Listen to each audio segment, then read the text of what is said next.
আজকের আমি জানাবো 25শে ডিসেম্বর সম্পর্কে। মূলত এই দিনটিকে আমরা পিকনিকের দিন মনে করি ও খেলাধুলার উৎসব পালন করি।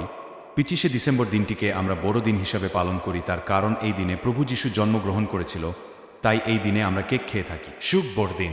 আপনার প্রতিটি দিন আনন্দ এবং ভালোবাসায় ভরে উঠুক। বড়দিন এলো খুশির হাওয়া, প্রভু যিশুর আশীর্বাদে ভরে উঠুক সবখানে। মনের অন্ধকার দূর হোক এই দিনে, আনন্দের সুরে ভরে উঠুক প্রতিটি প্রাণে। আনন্দ ভাগ করলে আনন্দ বাড়ে। এই উৎসবে একে অপরের পাশে থাকাই সবচেয়ে বড় উপহার। দূর থেকেও ভালোবাসার শুভেচ্ছা রইল। বড়দিন মানে একরাশ খুশি, উপহার ও আনন্দের সঙ্গে এই উৎসব উপভোগ করুন। আপনাকে এবং আপনার পরিবারকে বড়দিনের শুভেচ্ছা। রোদ ঝলমলে দিনে বন্ধুরা মিলে লেকের পাশে পিকনিক করাটা ছিল দারুণ উপভোগের। পিকনিক আমাদের ব্যস্ত জীবন থেকে মুক্তি দেয় এবং মানসিক প্রশান্তি এনে দেয়। ছোটবেলায় বন্ধুদের সাথে এমন পিকনিকের স্মৃতিগুলো আজও মনে পড়ে।